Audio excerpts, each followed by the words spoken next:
teman-teman bisa tulis di kolom chat supaya saya bisa mengetahuinya.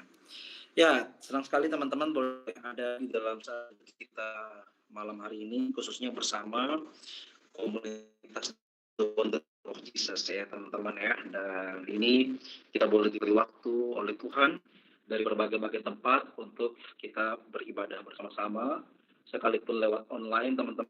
Tuhan tidak bisa dibatasi oleh apapun. Ya, maka daripada itu teman-teman, sebelum kita masuk di dalam perenungan firman Tuhan, mari kita bersikap yang baik di dalam doa teman. Mari kita berdoa. Terpujilah Tuhan Allah penyelamat hidup kami, Allah yang layak kami puji, layak kami sembah, segala kemuliaan sanjungan hormat hanya bagimu.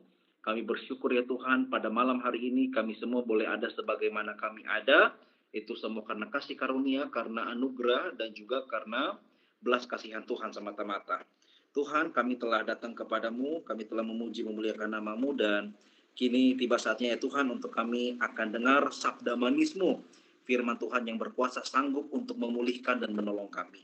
Maka daripada itu ya Tuhan, tolong kami semua yang bergabung di dalam Google Meet pada malam hari ini, berkati jaringan, berkati sinyal, dan berkati perangkat yang kami pakai, baik itu laptop, handphone, dan lain sebagainya. Biarlah pada saat jam pemberitaan firman Tuhan itu boleh dapat didengarkan dengan baik, dan firman Tuhan itu jatuh tepat di hati kami masing-masing yang olehnya Tuhan telah gemburkan, sehingga firman Tuhan boleh berakar, bertumbuh, dan berbuah dalam kehidupan kami semua hari lepas hari. Terpujilah namamu Tuhan, demi Kristus Yesus yang adalah firman yang hidup, kami siap untuk dengar firman Tuhan. Amin. Oke teman-teman semua yang diberkati dan dicintai oleh Tuhan, shalom, shalom, selamat malam. Dan damai sejahtera Tuhan bagi kita semua. Senang sekali boleh ada kembali di tengah teman-teman semua, orang-orang hebat, orang-orang luar biasa, dan orang-orang yang diberkati Tuhan tentunya. Ya teman-teman yang diberkati dan dikasih oleh Tuhan, pada hari Kamis ini, ya puji Tuhan kita memasuki minggu yang pertama ya teman-teman ya, di dalam bulan November nih. Jadi ini sudah masuk bulan November dan tidak terasa teman-teman, kita akan masuk Desember dan kita akan merayakan Natal ya teman-temannya. Lalu kita akan memasuki tahun yang baru, tahun 2026. Sampai di sini teman-teman, apakah suara saya jelas? Aman ya, harusnya teman-teman ya bisa dibantu beri reaction kalau suara saya tidak jelas dan lain sebagainya. Oke. Ya teman-teman yang diberkati dan dikasih oleh Tuhan kita Yesus Kristus, di sepanjang kehidupan kita ya teman-teman ya, di sini tentunya kita dari berbagai usia ya teman-temannya. Ada yang ya SMP, setahu saya paling muda tuh SMP ya teman-teman ya. Ada yang juga SMA dan juga ada yang berkuliah ya teman-teman yang diberkati dan dikasih oleh Tuhan. Kita hidup sebagai orang Kristen selama 12 tahun, selama 13 tahun, atau bahkan sampai 30 tahun, atau bahkan 40 tahun ya teman-teman ya. Selama kita hidup hari-hari ini, apa yang sudah kita lakukan, atau ada hal apa yang sudah kita perbuat untuk Tuhan teman-teman. Karena yang ingin saya bagikan bagi kita adalah bahwa setiap tahun, setiap waktu semakin berjalan, teman-teman tahu bahwa keadaan semakin tidak baik-baik saja ya teman-teman ya. Keadaan semakin tidak kondusif dan keadaan justru lebih kepada mencekam. Dimana kalau teman-teman lihat di tahun 2025 banyak sekali hashtag ya, tahun terberat dalam hidup mereka. Saya tidak tahu 2025 ini apakah paling berat dalam hidup teman-teman atau tidak.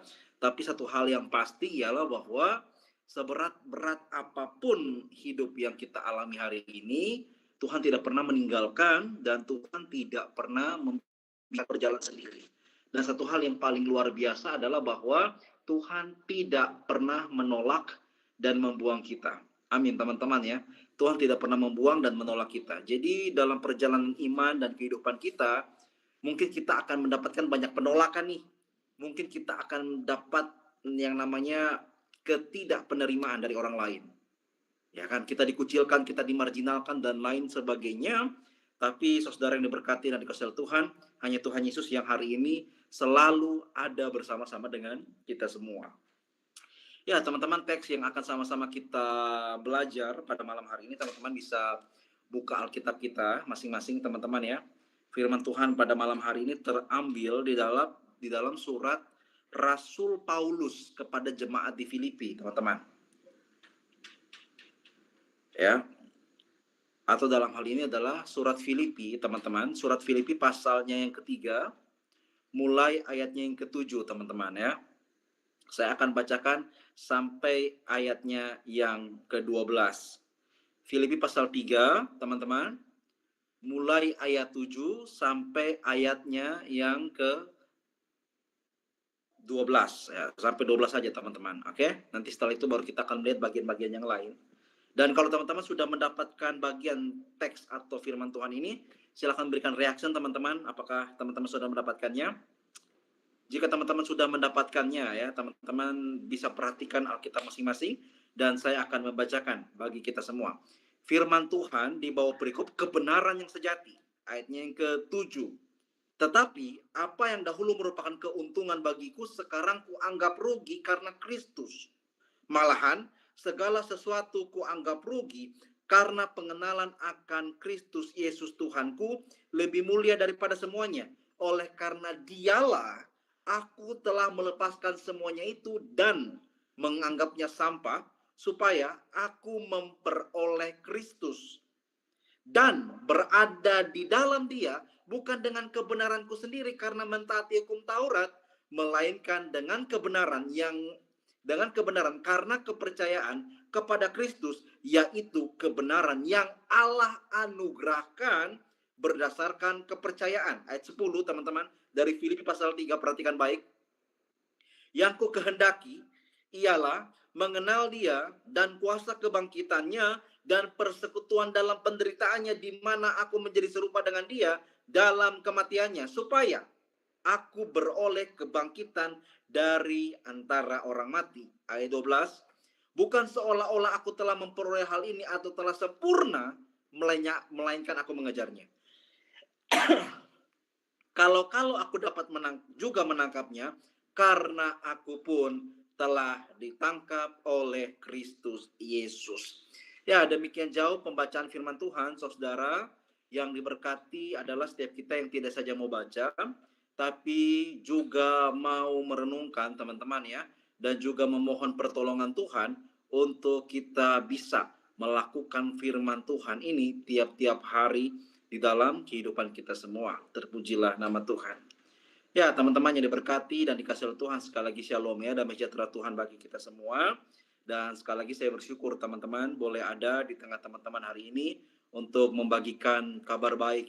Kita sama-sama belajar firman Tuhan, dan olehnya kita percaya dari setiap perenungan firman Tuhan, dari setiap pembacaan firman Tuhan, kita boleh menjadi anak-anak yang bertumbuh di dalam Tuhan. Dan sebelum kita masuk ke dalam teks kita, teman-teman, dan dalam pembacaan firman Tuhan, ada yang bertanya begini, ini kita ibadah ini buat apa nih kira-kira, teman-teman? Oke? Kita baca Alkitab tuh untuk apa? Rasa-rasanya kalau tidak ibadah dan baca Alkitab juga nggak ngaruh tuh. Ada yang bertanya begitu, teman-teman. Saya pernah dapat pertanyaan kayak gitu. Ya, jadi dalam pertanyaannya dikatakan bahwa kira-kira untuk kita lakukan ibadah nih buat apa gitu? Karena sejatinya kalau misalkan saya tidak ikut ibadah, dan bahkan mungkin ikut atau tidak, saya merasa bahwa tidak ada perubahan, atau dalam hal ini tidak ada yang ngaruh gitu, teman-teman. Ya, satu hal yang harus kita ketahui bersama di dalam kehidupan ini, teman-teman, adalah bahwa kita sebagai orang percaya, sebagai orang Kristen, kita kan hidup bukan hanya dari keadaan jasmani kita. Amin, teman-teman ya.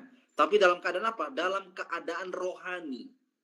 Jadi secara spesifik kita harus bisa lihat ini, bahwa di dalam kerohanian kita butuh yang namanya juga makanan dan minuman. Tapi makanan dan minuman dalam hal ini bukan McD, bukan KFC ya kan, atau bakso sambal pedas, bukan, teman-teman, oke? Tapi firman Tuhan. Jadi teman-teman yang diberkati dan dikasihi oleh Tuhan, bahwa kita bisa mengatakan kita baik-baik saja gitu, I'm fine, no problem, gak ada masalah gitu. Tapi ternyata tiap hari lagi dendam sama orang. Iya kan? Kita mengatakan saya baik-baik saja gitu, tidak ada masalah, dan saya juga tidak punya masalah tuh. Tidak punya masalah, ya kan? Merasa baik-baik saja, tubuh sehat dan lain sebagainya. Tapi ternyata tiap hari dia hidup dalam keterpurukan. Karena dalam hal ini dia menyimpan banyak kepahitan karena orang-orang mungkin menolak dia dan lain sebagainya. Dan akhirnya apa, teman-teman? Orang yang sok kuat, teman-teman ya, orang yang belagu banget gitu, seakan-akan tidak butuh Tuhan dalam hidup ini, ya kita bisa melihat apa yang terjadi, ya kan? Kalau paling jauh itu mungkin minum baygon, ya kan? Atau mungkin terjun dari gedung tinggi. Dalam hal ini bundir. Karena apa? Karena tidak ada yang kuat dalam hidup ini kalau memang Tuhan tidak ada dalam hidup kita. Saya katakan tadi ada yang namanya rohani dan jasmani, ya kan? Untuk jasmani ini kita makan berapa kali, teman-teman? Makan. Minimal 2 lah, ya minimal. Itu minimal tuh. Kalau bisa lebih deh, boleh deh ya. Makan untuk apa? Makan supaya tetap hidup, itu kebutuhan primer. Oke, teman-teman. Kita makan supaya kita bisa berjalan, kita masih bisa bawa motor, oke. Jadi kita makan itu supaya ada energi dalam diri badan kita, supaya kita bisa beraktivitas gitu loh. Nah sekarang untuk kerohanian kita, seperti yang saya katakan tadi, berkaitan dengan untuk kasih makan spiritual atau rohani kita, hanya mutlak firman Tuhan saja. Jadi bagaimana kita bisa katakan kita kuat, kalau kita tidak beri makan kerohanian kita, makanya tidak heran, ya kan? Tiba-tiba kita lihat dengar berita ada banyak orang bunuh diri rame-rame. Ya kan? Orang melukai diri sendiri, ya kan, depresi, mental illness dan lain sebagainya. Orang depresi dan betul-betul akhirnya dia merasa bahwa dunia ini kejam. Sudah begitu lagi dengan tidak tahu diri bilang Tuhan tidak adil lagi. Padahal dia tidak pernah percaya Tuhan. Ini kan konyol gitu. Tidak pernah percaya Tuhan, tidak pernah berharap pada Tuhan, oke. Tidak pernah mau cinta Tuhan, tetapi tiba-tiba pas ada masalah berharap Tuhan tolong. Kalau tidak ada pertolongan bilang Tuhan tidak adil. Padahal segala kesulitan, kesengsaraan dan penderitaannya itu berasal dari mana? Dari kebodohannya sendiri. Maka teman-teman yang diberkati dan dikasih oleh Tuhan kita Yesus Kristus, pada malam hari ini kita akan sama-sama belajar lebih jauh dari Rasul Paulus berkaitan dengan apa yang terjadi dalam hidupnya, dan itu menjadi pelajaran yang menarik bagi kita semua, teman-teman. Ya, sedikit pemberitahuan ya, atau bisa dikatakan reminder gitu ya bagi kita semua, bahwa Rasul Paulus ini kan siapa nih, teman-teman? Ada yang tahu kan Rasul Paulus? Kalau teman-teman melihat dalam Alkitab tadi, itu sudah diberikan keterangan. Kita perhatikan teman-teman dalam Filipi pasal kembali yuk. Kita buka kembali Filipi pasal 3. Itu kan di bawah perikop teman-teman ya, kebenaran yang sejati ya. Sebentar teman-teman. Di dalam Filipi ya. Pasal 3 tadi kalau teman-teman lihat dalam perikopnya itu, kebenaran yang sejati. Apa yang sebetulnya Rasul Paulus mau sampaikan di sini ya? Saya berikan sedikit kesaksian atau dalam ini keterangan tentang Rasul Paulus. Jadi kita kalau mau tahu Rasul Paulus sendiri sudah kasih tahu dia siapa. Mari kita lihat teman-teman, mulai ayatnya yang keempat ya, dari Filipi pasal 3 ayat 4. Mari kita lihat. Sekalipun aku juga ada alasan untuk menaruh percaya pada hal-hal lahiriah, jika ada orang lain menyangka dapat menaruh percaya pada hal-hal lahiriah, aku lebih lagi. Hal-hal lahiriah itu berkaitan dengan sesuatu yang dilakukan secara kelihatan ya. Entah itu berkaitan dengan doa dan lain sebagainya, peraturan-peraturan peribadahan. Nah, Rasul Paulus mau bilang gini, kalau ada orang yang jago nih, gue lebih jago lagi nih kalau soal ibadah. Gue lebih jago lagi nih soal doa. Kalau ada orang jago khotbah, gue lebih jago lagi nih. Jadi Rasul Paulus mau bilang di sini, dia paling jago dalam urusan apa? Urusan mungkin ketaatan, doa atau khotbah dan lain sebagainya yang berkaitan dengan kerohanian. Jago deh. Lu jangan ajar gue deh, kira-kira kayak gitu. Rasul Paulus nih teman-teman, oke? Karena apa? Kita lihat. Disunat pada hari ke-8 dari bangsa Israel, dari suku Benyamin, orang Ibrani asli, tentang pendirian terhadap hukum Taurat, aku orang Farisi. Nah, ternyata kita jumpai Rasul Paulus ini orang Farisi. Ya kita tahu bersama ya teman-teman ya. Farisi, ahli-ahli Taurat, imam-imam, orang-orang Saduki, itu kan adalah orang-orang yang berkecimpung dalam pendalaman atau dalam ini mempelajari kitab-kitab Taurat. Dalam hal ini yang mereka pakai, yang kita lihat sekarang adalah Old Testament, perjanjian lama, oke? Kitab Taurat, ya kan? Lalu kitab Pentateuk, ya 5 kitab Musa, itu kuasai luar kepala tuh Rasul Paulus ya. Jadi dia orang Farisi ini, gengs. Bahkan bukan hanya itu, dia itu adalah didikan Gamaliel, guru besar yang luar biasa. Jadi untuk status sosial, teman-teman, Rasul Paulus ini bukan orang bego, oke? Rasul Paulus ini bukan orang bodoh, teman-teman. Ini orang pintar luar biasa nih. Ya, kita lihat lagi.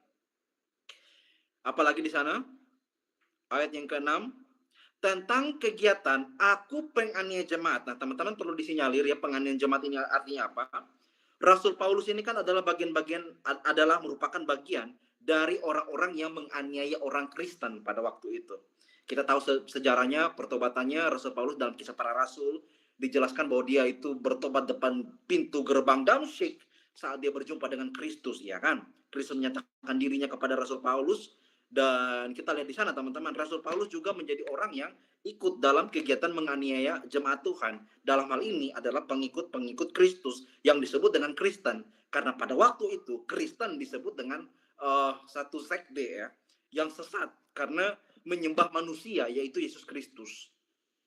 Itu latar belakang sejarahnya teman-teman, konteksnya, sehingga Rasul Paulus juga dalam bagian itu. Dan teman-teman tidak heran bahwa untuk soal itu tidak hanya terjadi di zaman Rasul Paulus, bahkan sampai sekarang. Dan itu Tuhan Yesus sudah nubuatkan agar supaya enak nih satu orang dan kesediaannya bisa baca tidak bagi kita di dalam Injil Yohanes pasal 16 mulai ayat 2. Teman-teman mungkin bisa bantu saya, kita coba baca dulu satu bagian ayat firman Tuhan di dalam Injil Yohanes pasal 16 ayat yang kedua. Silakan, ada yang bisa? Bagi teman-teman yang sudah dapat bisa langsung tolong baca saja. Ya, silakan Bang Jos. Oke, siap. Sebentar, Kak.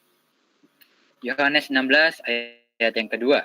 Kamu akan dikucilkan, bahkan akan datang saatnya bahwa setiap orang yang membunuh kamu akan menyangka bahwa ia berbuat bakti bagi Allah. Demikian, Kak. Terima kasih banyak Bang Jos ya. Dan ayat 3 kita lihat mereka akan berbuat demikian karena mereka tidak mengenal baik Bapa maupun aku. Nah, jadi teman-teman kita perhatikan di sini akan ada saatnya kamu akan dikucilkan. Kita semua yang pengikut Tuhan Yesus nih akan ada waktunya kita dikucilkan. Bahkan akan datang saatnya setiap orang yang membunuh kita. Oke, makanya kita lihat sekarang terjadi banyak persekusi di mana-mana. Orang Kristen diintimidasi. Yang paling ngeri itu di Nigeria sana. Disinyalir dari tahun 2009 ya kalau teman-teman berita, dan itu sudah sampai tembus angka 52.000 orang. Bayangkan dibunuh. Ini manusia, oke teman-teman, ini bukan binatang. Binatang aja kita masih hargai. Tapi ini manusia, teman-teman. Hanya karena apa? Berbeda keyakinan. Kita lihat, perhatikan di sini teman-teman ya.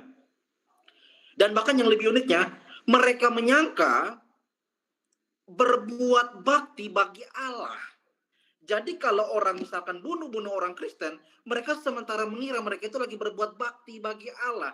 Nanti Rasul Paulus bertobat, baru dia tahu itu sampah besar, itu dosa yang paling besar, teman-teman. Oke. Jadi penekanan dalam perikop yang ditulis tadi, kebenaran yang sejati. Kebenaran yang sejati itu ternyata kebenaran yang bukan diasumsikan dari pemikiran kita atau yang kita bayangkan seperti itu. Tapi kebenaran yang sejati, kebenaran yang absolut, kebenaran yang mutlak itu berlandaskan dari firman Tuhan. Oke, teman-teman, dan kita perhatikan kembali tadi ke dalam Filipi ya. Tentang penganiayaan, tentang mentaati hukum Taurat ayat 6. Perhatikan teman-teman. Tentang kebenaran ya. Dalam mentaati hukum Taurat, aku tidak bercacat. Bayangkan teman-teman. Hukum Taurat nih, Rasul Paulus bilang dia tidak bercacat. Teman-teman tahu ya, di dalam hukum orang Yahudi itu kan dalam hukum-hukum yang ada di sana terbagi menjadi 3 hukum besar, yaitu adalah hukum seremonial, hukum sipil, hukum moral. Oke. Dan itu betul-betul berat untuk dijalankan atau ditaati. Rasul Paulus mau bilang, yang berat-berat gitu tuh, dia tidak bercacat. Oke. Dia tidak bercacat melakukannya. Apa yang mau kita pelajari dari sini, teman-teman? Yang ingin saya bagikan kepada kita adalah bahwa begini. Kita kadang sering sombong ya. Karena kita merasa bahwa kita lebih baik daripada orang lain. Kita merasa bahwa kita lebih superior hanya gara-gara mungkin kita rajin ibadah. Mungkin teman-teman bisa renungkan sedikit makna refleksi yang akan saya sampaikan ini. Bahwa di dalam kehidupan ini sekarang, apalagi di Indonesia, ya, kalau teman-teman mendengar satu berita, ya, kalau kita tahu Menteri Keuangan kita, sekarang kan Menteri Keuangan Pak Purbaya nih. Teman-teman cek ya, anaknya itu sering bikin satu postingan yang ya nyeleneh, tapi itu fakta. Salah satu postingan yang mungkin disampaikan oleh anak Pak Purbaya itu, Menteri Keuangan kita adalah apa? Indonesia ini mabuk agama. Kita ini mabuk agama. Mabuk agama tuh maksudnya apa, Kak? Mabuk agama gini. Berbicara definisi kata mabuk. Mabuk ini kan artinya sempoyongan. Kita tidak sadarkan diri, begitu toh. Tapi kita nge-fly, kita seakan-akan bahagia gitu. Padahal ada tidak baik-baik saja. Mabuk itu merujuk kepada orang-orang yang dalam hal ini, apalagi disebut mabuk agama, mereka begitu fanatik, terhadap keyakinan, terhadap agama, tapi kefanatikan itu bukan supaya orang lain menjadi lebih baik, tapi supaya apa?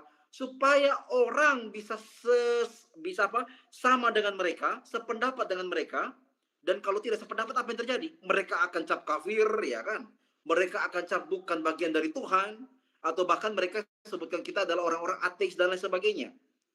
Ini juga sudah bagi saya pribadi teman-teman adalah satu hal yang keliru.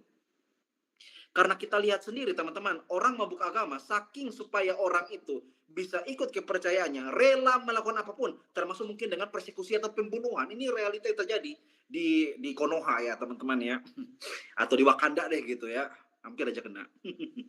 Ya, itu yang terjadi gitu gengs ya.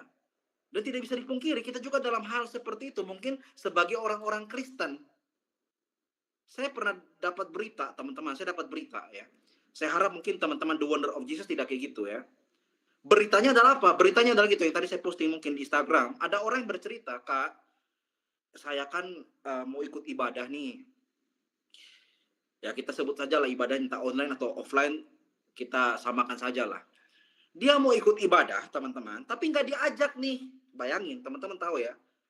Dia mau ikut ibadah, tapi nggak diajak. Kenapa nggak diajak? Karena orang ini ternyata disinyalir dulu mungkin pernah bikin kesalahan fatal gitu ya. Atau pernah punya dosa masa lalu gitu, yang nggak tahu juga itu kenapa. Tapi gara-gara itu, satu komunitas, satu gereja tolak dia datang gereja, datang ibadah. Ini kan konyol gitu. Kita nih siapa tolak orang datang pada Tuhan? Makanya teman-teman yang diberkati dan kasih oleh Tuhan, pada zaman Tuhan Yesus, orang lebih suka dengan Tuhan Yesus daripada orang-orang Farisi. Karena seperti itu. Nanti teman-teman bisa baca sendiri ya. Catat ayatnya dalam Matius pasal 23. Mulai ayat 2, 4, 5, dan seterusnya. Catat.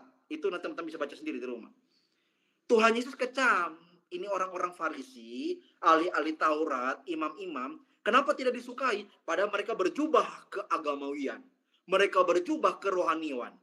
Kenapa tidak menjadi berkat bagi orang pada saat itu? Dan justru Tuhan Yesus yang disebut dengan tukang kayu, banyak yang lebih diberkati sama Tuhan Yesus.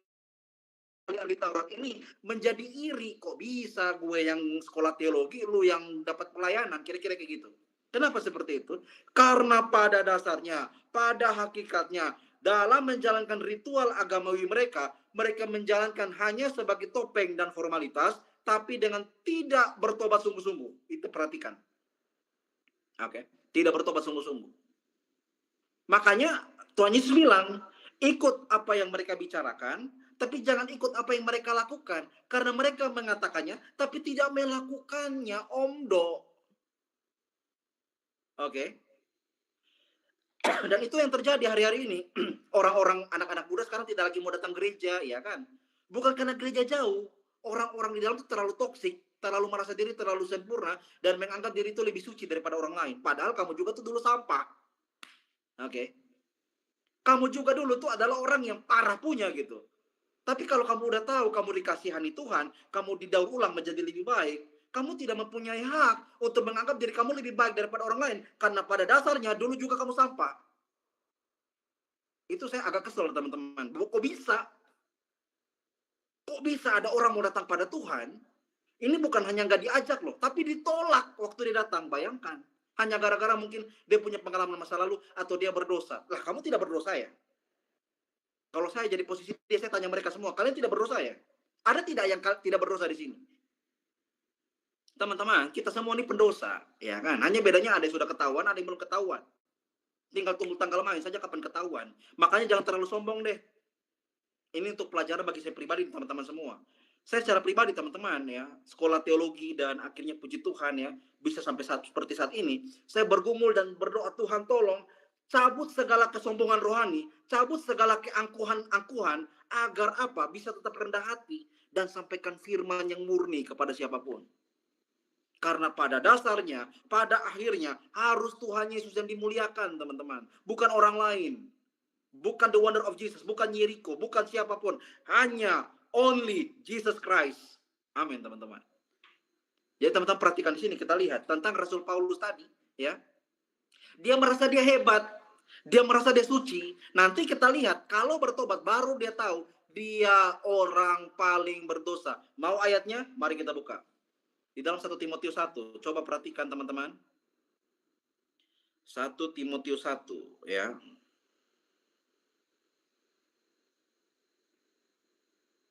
Mulai ayatnya yang ke-13 deh. Ada yang bisa tolong baca teman-teman? Satu orang, selain Kak Joshua mungkin ada yang lain. Ada Eunike, Heri, Sinta atau siapapun silakan. 1 Timotius pasal 1, ya. Mulai ayat juga 15, 3 ayat. Ada yang bisa bantu baca ya? Kak Power ya, silakan. Tadi ayat berapa, Kak? 1 Timotius 1, Kak. 1 Timotius 1 ayat 13, Kak, sampai ayat 15.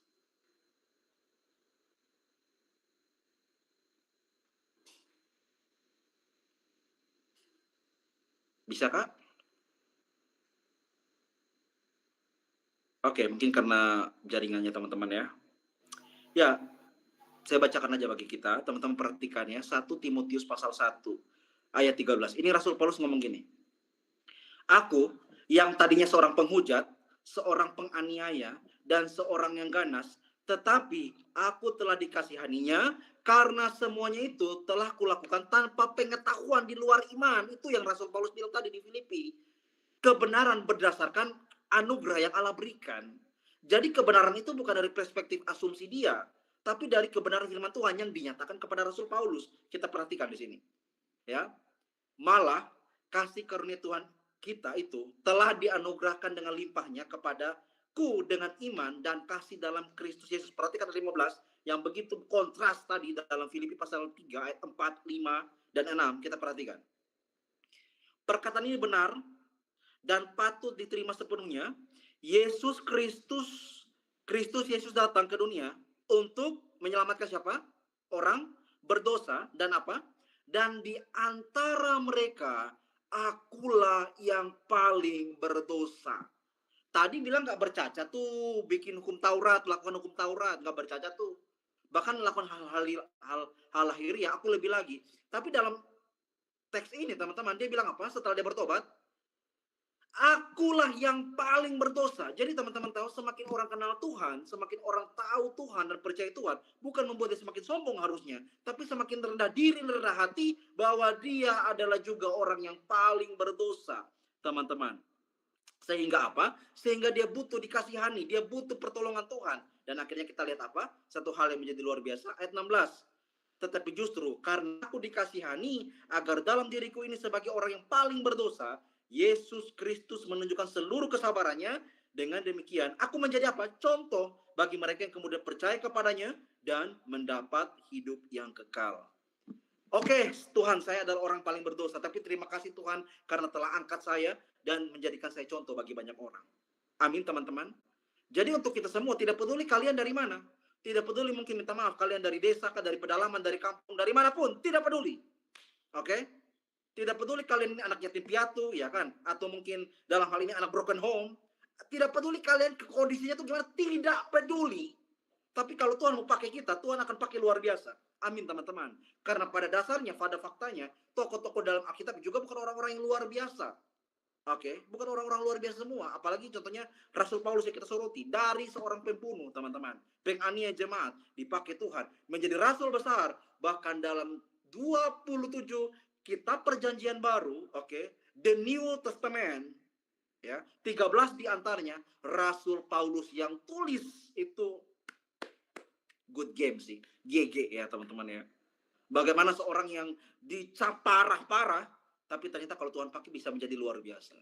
Nah teman-teman, hari-hari ini saya tidak tahu nih apa yang menjadi pergumulan teman-teman. Tapi satu hal, kabar baik yang saya mau sampaikan kepada kita. siapapun kita, apapun masa lalu kita, bagaimanapun keterpurukan kita di masa lalu, atau bagaimanapun keadaan kita hari ini, saat kita mau bertobat, mohon ampun dosa, dan mohon pengampunan atas setiap dosa dan kesalahan kita kepada Tuhan, Tuhan bisa memakai kita. Tuhan bisa memakai kita menjadi berkat bagi banyak orang, dan melalui kita, banyak orang, banyak jiwa datang kepada Tuhan. Amin, teman-teman ya. Harus aminkan itu. Jadi jangan ada deh di antara kita yang mau ditipu sama si iblis dan membuat kita insecure gitu. Kamu dulu gitu. No. Seperti firman Tuhan bilang di dalam Mazmur, sejauh timur dari barat telah dilemparkannya segala pelanggaran dan dosa kita. Jauh tuh di dalam tubir laut sana. Tuhan sudah lupa, Tuhan tidak ingat lagi kesalahan kita. Tapi satu hal yang harus kita renungkan, kita mau hidup takut akan Tuhan dan senantiasa ada dalam Tuhan. Kembali kepada Filipi, teman-teman, ya, kita perhatikan lagi. Akhirnya apa nih? Ya. Pada saat momen dia mengakui ya bahwa dulu sebelum di luar Tuhan dia itu orang yang begini ya kan. Saya adalah orang Israel dari suku Benyamin ya kan, orang Ibrani asli ya. Tapi kita mari lihat teman-teman, Filipi pasal 3 ayat yang ke-7.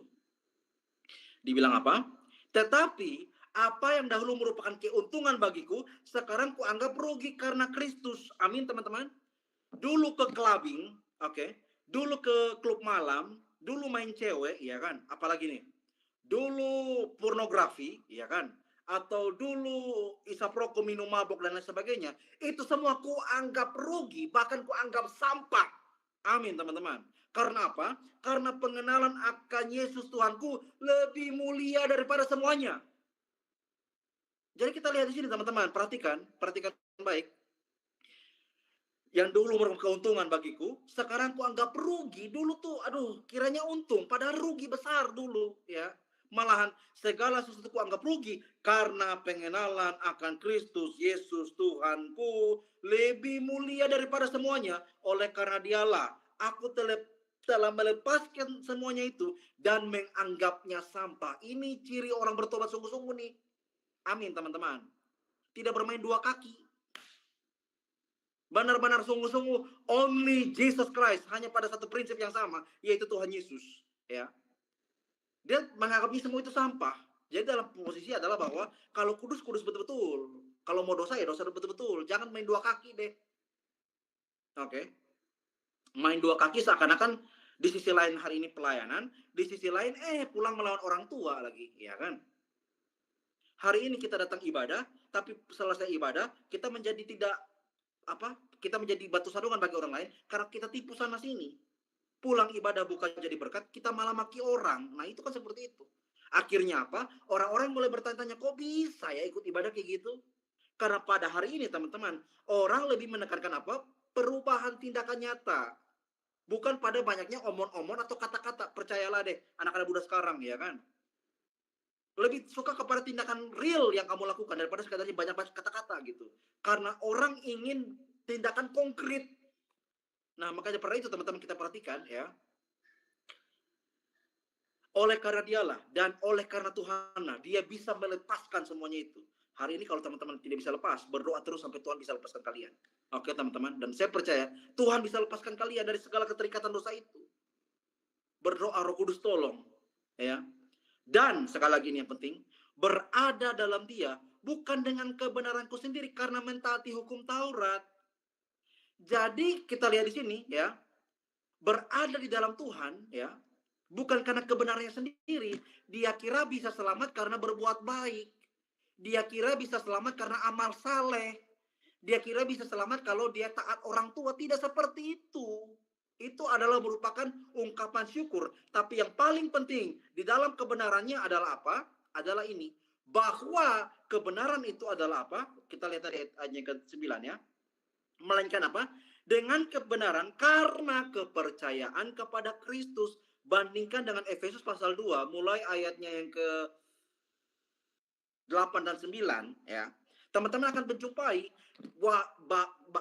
menjumpai kalau di dalam iman Kristen salvation by grace, salvation by faith, no salvation by works, bukan karena perbuatan dan pekerjaan, tidak, nothing, omong kosong. Karena pada dasarnya Roma pasal 3 mulai 10, 11 dan seterusnya, Roma pasal 3, 10 seterusnya ya, ayat 10, 11 dan seterusnya, Dikatakan di sana, semua orang telah berbuat dosa dan telah kehilangan kemuliaan Allah. Dan tidak ada seorang pun yang berbuat baik, seorang pun tidak. Bahkan Yesaya 64 ayat 6 bilang, kesalehan kamu seperti kain kotor. Minta maaf nih teman-teman ya, kain kotor pada waktu itu ya dimaksudkan seperti kain pembalut wanita zaman itu ya. Yesaya itu ditulis 700 tahun sebelum Tuhan Yesus lahir nih. Tuhan Yesus lahir tahun 2000 tahun lalu. Jadi kain kotor yang Yesaya maksud 2700 tahun lalu, betapa najisnya dan kotornya itu kesalehan, apalagi kesalahan di luar Tuhan Yesus. Jadi kita bisa diselamatkan, kita bisa dibenarkan bukan karena kita berbuat baik, no. Tapi karena apa? Karena iman kepada Tuhan Yesus, karena anugerah yang Tuhan Yesus berikan kepada kita. Salvation by grace, salvation by faith. Jadi tidak ada orang yang sombong-sombong tuh. Oke? Tidak ada yang sombong-sombong dan mengatakan saya lebih hebat. Tidak ada yang lebih hebat. Karena pada dasarnya kita diselamatkan hanya karena anugerah Tuhan semata-mata. Dan kita perhatikan lagi teman-teman ya. Yang ku kehendaki ialah apa? Mengenal dia dan kuasa kebangkitannya dalam persekutuannya, dalam penderitaannya, di mana aku menjadi serupa dengan dia dalam kematiannya. Supaya akhirnya apa? Aku beroleh kebangkitan dari antara orang mati. Jadi tujuan Rasul Paulus adalah apa? Sebetulnya bukan merujuk kepada dia bisa bangkit, tapi apa? Merujuk bahwa dia bisa berjumpa dengan Tuhan Yesus. Teman-teman, waktu kita tidak tahu kapan, saya kasih tahu memang ya, kita tidak tahu kapan Tuhan panggil pulang kita. Tapi selagi hari masih siang, selagi masih ada waktu, selagi masih bisa bertobat dan beribadah dan berdoa, lakukanlah itu dengan sungguh-sungguh di hadapan Tuhan. Amin teman-teman ya. Karena akan ada saatnya kita tidak bisa lagi lakukan seperti ini. Tidak bisa lagi. Bersyukur kita masih bisa lakukan seperti ini. Ya, teman-teman saya kira minta maaf ya kepada Bang Joshua, admin mungkin agak terlalu lama. Tapi saya langsung akhiri saja di bagian ini adalah bahwa firman Tuhan yang datang kepada kita adalah bahwa kita diselamatkan bukan karena kita hebat. Amin teman-teman ya. Kita diselamatkan bukan karena kita jago, bukan karena kita jago khotbah, bukan karena kita jago main musik, bukan karena kita adalah orang kaya. Tidak. Kita diselamatkan hanya karena belas kasihan, hanya karena anugerah, dan hanya karena kasih karunia Allah Tritunggal semata-mata. Tuhan Yesus memberkati dan juga mencintai kita semua. Ya, sebelum kita mengaminkan, kita ambil sikap yang baik lagi teman-teman. Kita mari berdoa untuk firman Tuhan pada malam hari ini. Mari kita berdoa. Tuhan, terima kasih banyak, kami bersyukur bahwa pada malam hari ini kami telah diajarkan satu kebenaran yang sejati, bahwa kebenaran yang sejati bukan dari asumsi pemikiran kami yang terbatas, tapi kebenaran yang sejati mutlak dari firman Tuhan yang kami baca dan kami dengarkan. Tuhan, ampuni kami jika kami sombong dan merasa kami lebih baik daripada orang lain. Ampuni kami Tuhan. Kami mau rendah hati dan kami mau menjadi berkat bagi banyak orang. Kami telah mendengar firman, seberapun kami yang ikut dalam ibadah atau perenungan firman Tuhan. Tuhan memberkati kami semua dengan nama kami masing-masing. Berkati The Wonder of Jesus, berkati setiap admin, dan biarlah tiap-tiap hari, setiap kami, siapapun, dengan nama kami masing-masing, terkhususnya The Wonder of Jesus, dapat menjadi berkat bagi banyak orang. Terpujilah namamu ya Tuhan, demi Kristus Yesus yang adalah satu-satunya jalan kebenaran dan hidup. Kami bersyukur untuk firman Tuhan pada malam hari ini. Amin. Terima kasih banyak kepada kita semua yang sudah stay dan juga mendengarkan firman Tuhan sampai sejauh ini dengan baik. Saya sangat bersuka cita. Biarlah firman Tuhan memberkati kita. Ya, saya kembalikan kepada Bang Joshua dan Bang Fajar. Ya. Oke, siap. Terima kasih banyak untuk Kak Yeriko, luar biasa firman Tuhannya pada malam hari ini. Terima kasih Kak Yeriko. Oke, teman-teman semuanya, boleh dong yang diberkati, kirim reaksinya dong yang banyak.